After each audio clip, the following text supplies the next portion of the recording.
ازيك يا حبيبي؟ اخوك عامل ايه وايه اخبارك والدنيا ماشيه معاك ازاي؟ انا متاكد من قبل ما اسالك حتى انك ليك ذكريات مع مسلسل الكبير. مسلسل الكبير اللي يعتبر واحد من انجح المسلسلات الكوميديه في تاريخ مصر، بس بصراحه المسلسل حصلت له رحله انهيار غريبه وتستاهل انها تتحكي. فتعالى معايا اقول لك ازاي مسلسل الكبير اتحول من مسلسل كوميدي عظيم لمسلسل انا ما قدرتش اكمله. تعالى نبدأ القصة من جذورها حرفيًا سنة 2009 مع نزول فيلم طير أنت. فيلم طير أنت كان فيلم من بطولة أحمد مكي ودنيا سمير غانم، وبصراحة مكي أبدع في الفيلم ده. مكي ودنيا عملوا كم مش طبيعي من الشخصيات، عملوا الخلايجة، عملوا الهنود، عملوا الصعيديين. بس أقف هنا، أقف عند الصعيديين بالذات عشان دي اللي هيتبني عليها كل حاجة في حلقة النهاردة. الخط الصعيدي في فيلم طير أنت كان بيتكلم عن شخصية عمدة طاغية بيحصل عليه انقلاب اسمه الكبير، وما تعرفش إيه اللي حصل أو إيه اللي دار في دماغ أحمد مكي، بس أحمد مكي بيختار الشخصية دي عشان يعمل لها عمل لوحدها. وفعلًا في سنة 2010 بالذات في موسم رمضان بينزل الكبير أوي الجزء الأول. الكبير الجزء الأول بيكون من إخراج إسلام خيري، وركز في نقطة المخرج دي عشان هنحتاجها قدام. وعمومًا المسلسل نجح جدًا لأن عالم المزاريطة ده كان عالم غريب وبيضحك وبيشد المشاهد، وشخصيات العالم ده سواء هدية أو هدرس أو دكتور ربيع أو فزاع وحتى الكبير اللي مكي غير فيه كتير أوي عن نسخته في فيلم ترند. النسخة اللي طلعت في فيلم ترند تحسها نسخة جد بقى ومش عارف إيه وشريرة، لكن النسخة اللي في المسلسل ده هي نسخة هزلية جدًا. وقصة المسلسل كانت حلوة أوي وقتها، عن أخين، واحد صعيدي وواحد أمريكي بيتقابلوا بعد سنين كتير جدًا وما كانوش يعرفوا إن هم أخوات، فبيحصل بينهم صراعات وصراعات على العمودية ومش عارف إيه، وده بيطلع منه ضحك، وعلى الجنب التاني بيطلع ضحك من ناحية جوني وفهمه للمزاريطة وإن هو مش فاهم أي حاجة فيها. وكل ده المسلسل ماشي جميل والدنيا تمام والمسلسل ناجح والناس بتتفرج، بس للأسف حصل صدمة ما حدش كان متوقعها. أحمد مكي وهو بيصور مشهد من مشاهد المسلسل نط نطة غلط جابت له قطع في أربطة رجله، القطع ده خلاه متجبس لمدة 30 يوم ومش هيقدر يكمل تصوير المسلسل. فصناع المسلسل بيقرروا إن لا يا جماعة إحنا مش هنكمل، والجزء الأول من المسلسل الكبير بيخلص عند الحلقة 15. بس مكي بيوعد جمهوره إن رمضان الجاي هو راجع بباقي المسلسل أو ال 15 حلقة الباقيين بالكبير الجزء التاني. وفعلا مكي بيطلع قد وعده عشان في 2011 ينزل الجزء التاني من مسلسل الكبير. ومن الموسم ده بيبدأ يحصل تغييرات في المسلسل، وأول تغيير فيهم تغيير المخرج من إسلام خيري لأحمد الجندي. وبالمناسبة ده هيكون آخر تغيير عشان أحمد الجندي هو اللي كمل كل المواسم بتاعة المسلسل. تحس إن من أول سيزون التاني أنت لازم تطلع بحلقة حلقتين بجد أيقونيين. يعني هنا مثلا في الجزء التاني طلعنا بحلقة فيس أوف، حلقة عظيمة جدا، حلقة أحمد مكي بيعمل فيها نوعه المفضل من الكوميديا وهو السبوف أو البارودي. النوع ده إنك بتجيب فيلم أو نوعية أفلام بشكل عام وتتريق عليها، ومكي هنا في الحلقة دي بيعملها بأبهى صورة وبيطلع حلقة فعلا عظيمة وبتموت من الضحك. وبرده الجزء التاني في الحلقة اللي أنا بحبها جدا، حلقة الأمريكان فوتبول، حلقة عظيمة جدا وكان فيها كوميديا رهيبة يا جماعة، وبرده كان فيها انفجار للراحل يوسف عيد. ومع آخر مشهد في الموسم التاني من الكبير بيظهر شخصية حزلقوم.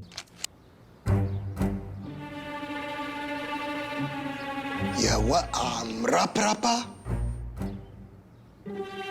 ده بايننا هيبقى مرار طافح.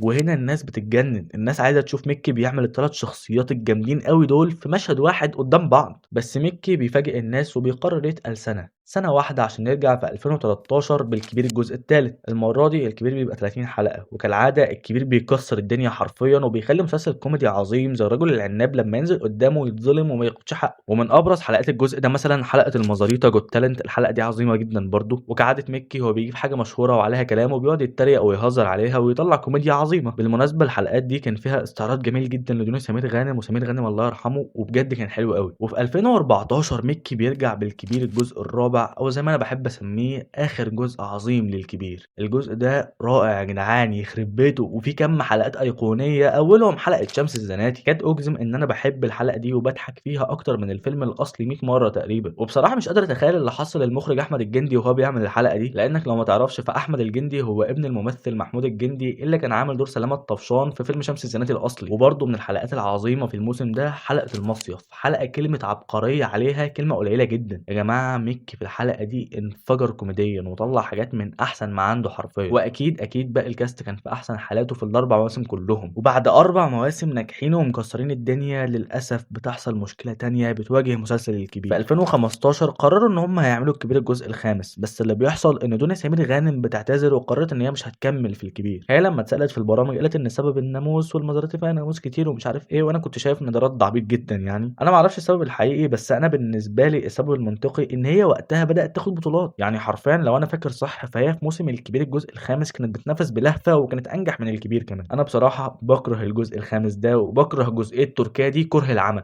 جزئية وحشة جدًا، ولمّا حاولوا يحسنوا الدنيا ضافوا شخصية جديدة بيعملها أحمد مكي وهي الأخ التالت اللي هو السوداني ده، مش محتاج أقول لك إن الشخصية دي ما كملتش يعني طلعت الحلقتين بتوع الجزء الخامس وفلسعت، بس للأمانة حلقات الفضاء اللي في الجزء ده أنا باحبها جدًا بصراحة، حلقات حلوة أوي. بعد ما الجزء الخامس ما عجبش ناس كتير، الصُناع بيقرروا يهدوا حبة ويفكروا، بس التفكير بتاعهم بيطول شوية شويتين، التفكير بيقعد 7 سنين يا جماعة، عشان في 2022 الكبير يرجع بالجزء السادس وبتغييرات كتير جدًا، زي رحمة أحمد اللي عملت مربوحة أو زي ما الناس قالت عليها بديلة هدية، وحاتم صلاح اللي قدّم شخصية نفادي، ومصطفى غريب اللي قدّم شخصية العترة، والموسم ده يا جماعة بيكسر الدنيا بمعنى الكلمة حرفيًا، وشغف الناس بيرجع للمسلسل الكبير كأنهم بيتفرجوا على أول جزء بالضبط، وبيبقى في حلقات ناجحة جدًا وكل الناس بتتكلم عليها مثلًا زي حلقات Squid Game، وبرضه عملوا حلقة مهرجان المزاريطة اللي بالنسبة لي كانت حلقة حلوة أوي، وكانت حلقة ذكية يعني مع إن أنا كنت شايف إن كانت ممكن تتنفّذ بشكل أوسع وأحلى من كده، بس تمام يعني. وفي آخر حلقة خالص بنشوف وبنعرف إن في رمضان 2023 هيبقى في الكبير أوي الجزء السابع. أنا بصراحة باتبسط جدًا وباقول إن الفترة الذهبية بتاعة الكبير راجعة، وفعلًا عملوا الجزء السابع واتفرجت عليه، بس للأسف مستواه ما كانش أحسن حاجة خالص، وكمان بالعكس الضحك كان قليل جدًا ومش المتوقع من الكبير. لو تفتكر معايا أنا قُلت لك من شوية إن محاولات فهم جوني للمزاريطة كانت محاولات حلوة وبتضحك جدًا، بس في ال3 أجزاء الأخيرة بقى دمها تقيل تُقل ومكررة جدًا. أصل بالعقل يعني لو جوني في المزاريطة من 2010 وإحنا في 2026 جوني بقى له 16 سنة في المزاريطة، أو يا عم على وقت ما السيزون نزل 2023 يعني 13 سنة، إزاي واحد هيقعد 13 سنة في مكان ومش هيفهم فيه حاجة وهيبقى لسه بيكتشف، والسيزون ده بينجح بس مش بيبقى بنفس نجاح السيزون اللي قبله والناس بتبقى متضايقة من الكبير، بس لمّا بيعلنوا إن هيبقى في الكبير 8 بنرجع كلنا نتحمس تاني ونحط عليه الأمل، وأنا بصراحة باتعشم فيه جدًا إن ده اللي يرجّع سلسلة الكبير ويتعمل لها 20 جزء عادي ويبقوا حلوين، بس للأسف ده أسوأ موسم في تاريخ سلسلة الكبير كلها. الموسم ده متكروت جدًا بالنسبة لي، والغريب إنه كان مليان كوميديانات جامدين أوي، زي مصطفى غريب اللي كان في نفس الموسم عنده أشغال شقة وكان مكسر الدنيا، وحاتم صلاح اللي قبلها بسنة عمل بطولة في على باب العمارة، بالمناسبة على باب العمارة مسلسل حلو جدًا ومش واخد حقه خالص، وبعدها بسنة في 2025 رحمة أحمد عملت 80 باكو وأثبتت نفسها جدًا، ده غير مكي وسلام وبيومي فؤاد وباقي الكاست، وكمان المسلسل إخراج أحمد الجندي، فما فيش مبرر إن هو يطلع بالشكل ده، وخلاص الناس زهقت وبقت تقول كفاية يا كبير. للأسف رحلة جميلة وكلنا اتعلقنا بيها خلصت بأسوأ شكل ممكن تخلص بيه. المسلسل اللي شكل طفولة ناس كتير قوي اتحول لمسخ والصناع بيقرروا ان هم يوقفوه. انا بصراحة سمعت كلام ان الوقف ده مؤقت وممكن يرجعوا يعملوا جزء تاسع. انا اتمنى لو هم يعملوا جزء تاسع يعملوا جزء تاسع حلو ما يعملوش قرف زي اللي احنا شفناه في الثامن. بس في الاخر لو انت لسه مكمل لحد هنا فانا بحبك لانك جدع، وكمل جدعنتك دي باللايك والشير والسبسكرايب.